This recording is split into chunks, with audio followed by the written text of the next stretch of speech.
The message had been simple. A string of diplomatic glyphs followed by a transmission beacon, standard first contact protocol in the triumvirate. Harmless, peaceful, even welcoming. But it had been misread.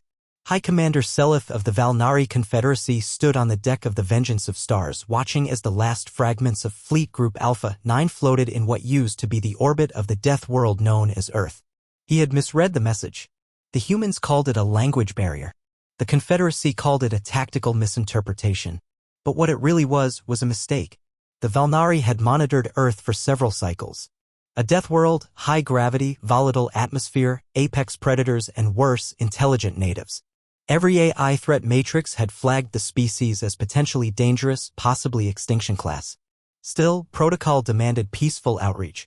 A coded message of cooperation had been sent: we come in peace. Surrender your orbital space for integration. But humans didn't see peace in that message. Their linguists misread the glyphs. To them, it translated as, we are coming. Surrender your skies.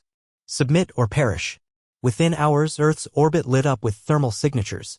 The first strike came from a stealth carrier the Confederacy hadn't even detected. A human vessel, the Black Requiem, uncloaked within $0.30 of Selith's fleet and launched hypersonic kinetic rods, not nukes, not lasers. Simple metal. But the velocity? Beyond comprehension. 3 Valnari cruisers were torn apart before they could raise shields. Selith screamed for evasive maneuvers. The Black Requiem vanished again. They had heard humans were unpredictable. That their military thinking defied logic. But this was war poetry and chaos. The humans hadn't responded with diplomacy. They hadn't even sent a threat. They had gone silent and then struck like predators. General Ava Miles, commander of Earth's Orbital Defense Command, sat in a reinforced bunker under Antarctica. Her expression was calm, but her eyes burned. They told us to surrender our skies, she said, replaying the alien message. We don't surrender. Ever. The room was silent. The humans had long feared the day aliens would come, not with peace, but veiled conquest. That day came, and Earth was ready. Not with numbers, but strategy. Ava had spent her life studying how to fight enemies that outmatched humanity in every way: tech, firepower, even biology. But she had something they didn't. Understanding of Earth's madness. She was a Deathworlder born from centuries of war, evolution, and survival. Selith's fleet regrouped behind Jupiter, sending panicked calls to the Confederacy Senate. Humanity has declared war, he reported. They struck without warning. Our message must have been misinterpreted. The Senate responded in confusion. They cannot possibly stand against a Confederacy armada. Hold position. Await reinforcements. But Selith knew. They wouldn't make it in time. Because as his sensor chief screamed warnings, another human ship arrived. Nemesis Dawn, larger than any Valnari warship, its hull dark and angled like a predator's jaw. The word retaliation was etched along its side in over a dozen languages, including Valnari. It didn't decloak. It didn't fire first. It simply broadcast one line across all channels. Message received. Response initiated. The Nemesis Dawn unleashed everything Earth had built in secret.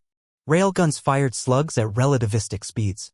Smart missiles wove through Valnari formations, weaving patterns like dancers until every target was vaporized. Selith tried to flee. He watched as the bridge of his flagship began to melt, atmosphere venting into space, alarms screaming with no escape. And then, silence. Back on Earth, Ava Miles received the transmission. Target neutralized. Orbital space secured. She turned to her staff. Any response from the Confederacy? None, her aide replied. They've gone dark. She nodded. Good. Let them think we're monsters. She didn't want a war. She had wanted peace. But when someone told Earth to bow, Earth rose, fangs bared. In the months that followed, the Triumvirate Senate convened emergency meetings. What are the humans? Asked one senator. Deathworlders, another replied, voice shaking. We sent them a message, and they thought it was a threat. So they responded with extinction. Should we strike back? A vote was called. Results, unanimous rejection. They knew now.